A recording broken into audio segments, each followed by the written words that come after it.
Hello दोस्तों, स्वागत है તમારું આજના વિડીયોમાં। આપણે વાત કરવાની છે કે दोस्तों GCES એટલે કે ગુજરાત કોમર્સ એડમિશન સર્વિસ દ્વારા પ્રથમ તબક્કાની અંદર જે પણ વિદ્યાર્થીઓએ ધોરણ 12 પછી ગ્રેજ્યુએશનની અંદર એડમિશન મેળવવા માટે રજિસ્ટ્રેશન કર્યું હતું, ઓનલાઈન ફોર્મ ભર્યા હતા, તો તે લોકોનું અહીંયા બીજું મેરિટ લિસ્ટ જાહેર કરી દેવામાં આવ્યું છે। दोस्तों જે અહીંયા શેડ્યુલ મૂકવામાં આવ્યું હતું તમે જોઈ શકો છો, તેની અંદર તારીખ આપવામાં આવી હતી કે બીજું જે મેરિટ લિસ્ટ છે એ 3/6/2025 ના રોજ અહીંયા જાહેર કરવામાં આવશે।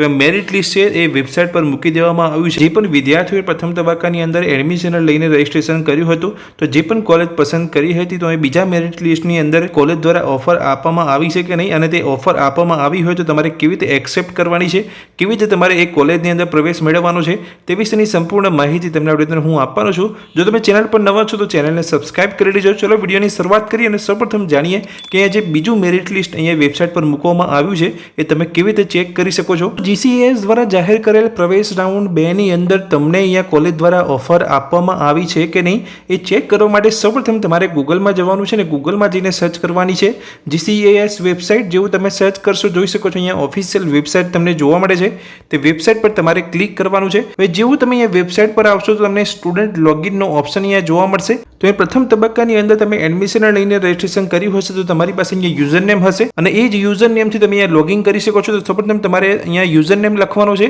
અહીંયા પાસવર્ડ અને OTP બંને દ્વારા તમે અહીંયા લોગિન કરી શકો છો। તો પાસવર્ડ દ્વારા કરવામાં માંગતા હોય તો જે પણ તમે પાસવર્ડ અહીંયા રજિસ્ટ્રેશન કરતી વખતે બનાવ્યો હશે એ પાસવર્ડનો ઉપયોગ કરવાનો છે।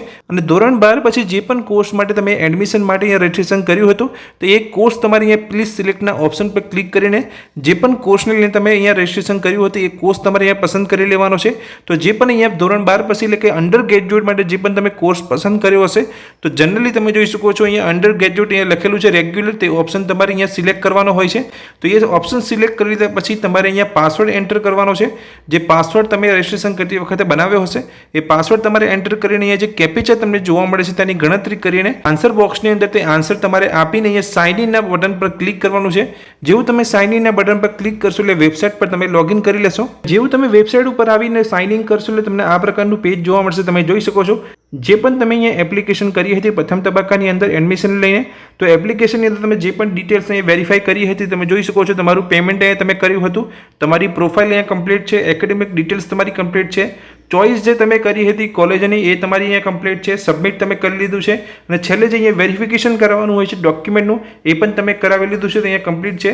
હવે જો તમને અહીંયા કોલેજ ફાળવવામાં આવી હશે એટલે કોલેજ દ્વારા તમને અહીંયા ઓફર લેટર આપવામાં આવ્યો હશે તો તમને બીજા બે અહીંયા ઓપ્શન તમને જોવા મળશે। પણ જો તમને અહીંયા મેરિટ લિસ્ટની અંદર તમને ઓફર લેટર ફાળવવામાં નહીં આવ્યા હોય તો તમને બે ઓપ્શન અહીંયા તમને નહીં જોવા મળે। હવે જો તમને અહીંયા ઓફર લેટર ફાળવવામાં આવ્યા હશે કોલેજ દ્વારા તો કઈ રીતના બે ઓપ્શન જોવા મળશે આપણે જોઈ લઈએ। હવે જે પણ તમે કોલેજ પસંદ કરી હશે તેના દ્વારા તમને અહીંયા ઓફર આપવામાં આવી હશે એડમિશન લઈને તો તમે જોઈ શકો છો આ પ્રકારના બે બોક્સ તમને જોવા મળશે જેની અંદર ઓફર હશે અને કન્ફર્મેશન લખેલું હશે। એટલે જે પણ ઓફર તમને કોલેજ દ્વારા આપવામાં આવી છે એ ઓફરના બોક્સ પર જેવું તમે ક્લિક કરશો એટલે જે પણ તમે કોલેજો પસંદ કરી હતી પ્રથમ તબક્કાની અંદર એડમિશન લઈને બધી કોલેજો તમને જોવા મળશે જેના દ્વારા તમને અહીંયા ઓફર આપવામાં આવી છે એડમિશન લઈને। જે તમે ઓફર તમે OTP દ્વારા એક્સેપ્ટ કરશો તો જ તમે તે કોલેજની અંદર પ્રવેશ મેળવી શકો છો। તો અહીંયા જે પણ કોલેજ તમે કન્ફર્મ કરશો અહીંયા OTP દ્વારા એ કન્ફર્મેશન તમને અહીંયા જોવા મળશે આ બોક્સની અંદર। તો કઈ રીતે અહીંયા કોલેજ જોવા મળે છે, કઈ રીતે તમારે અહીંયા ઓફરને કન્ફર્મ કરવાની હોય છે OTP દ્વારા। જેવું તમે ઓફરના બોક્સ પર ક્લિક કરશો તમે જોઈ શકો છો આ રીતનું તમને લિસ્ટ જોવા મળશે જે પણ તમે કોલેજ પસંદ કરી હશે અને એ કોલેજ તરફથી તમને એડમિશન માટે અહીંયા ઓફર લેટર આપવામાં આવ્યો હશે તો તમને આ રીતનું તમને જોવા મળશે, તમે જોઈ શકો છો। અહીંયા જે પણ યુનિવર્સિટી તમે પસંદ કરી હશે કોલેજનું નામ તમને જોવા મળશે, પ્રોગ્રામ નામ તમને જોવા મળશે, ઇન્સ્ટિટ્યૂટ જોવા મળશે, મીડિયમ ઓફ ઇન્સ્ટ્રક્શન જોવા મળશે, મેજર સબ્જેક્ટ તમે કયો સિલેક્ટ કર્યો હોય તો એજ્યુકેશન મોડ અને શિફ્ટ, અને તમે જોઈ શકો છો અહીંયા કન્ફર્મેશન ઓફર। તો અહીંયા કન્ફર્મેશન ઓફર જે તમને જોવા મળે છે તેની પર જો તમે અહીંયા કોલેજની અંદર એડમિશન મેળવવા માંગતા હોય તો તમારે કન્ફર્મેશનના ઓપ્શન ઉપર ક્લિક કરવાનું હોય છે। જેવું તમે તે ઓપ્શન પર ક્લિક કરશો એટલે એક OTP આવશે અને OTP તમારે અહીંયા આપવાનું હોય છે। જેવું તમે OTP આપી દેશો તો તમને અહીંયા કોલેજ દ્વારા એક ઓફર લેટર આપવામાં આવશે। જે ઓફર લેટર લઈને તમારે તે કોલેજની અંદર જવાનું હોય છે ને ત્યાં પ્રવેશ તમારો કન્ફર્મ કરવાનો હોય છે। તો આ રીતની તમને ડિટેલ્સ અહીંયા જોવા મળતી હોય છે જ્યારે તમે સાઇન ઇન કરો છો ને તમને અહીંયા કોલેજની અંદર પ્રવેશ મળી ગયો હશે, ઓફર લેટર જોવા મળશે અને ઓફર લેટર લઈને તેની પ્રિન્ટ લઈને તમારે ડોક્યુમેન્ટ લઈને તમારે કોલેજ પર જઈને એડમિશન લેવાનું હોય છે। જે પણ વિદ્યાર્થીઓને બીજા મેરિટ લિસ્ટની અંદર કોલેજ તરફથી અહીંયા ઓફર કન્ફર્મેશન આપવામાં આવ્યું હશે તો આ રીતનું તમને સ્ટ્રક્ચર જોવા મળશે જેને તમારે OTP દ્વારા અહીંયા એક્સેપ્ટ કરીને તે કોલેજની અંદર પ્રવેશ મેળવવાનો હોય છે।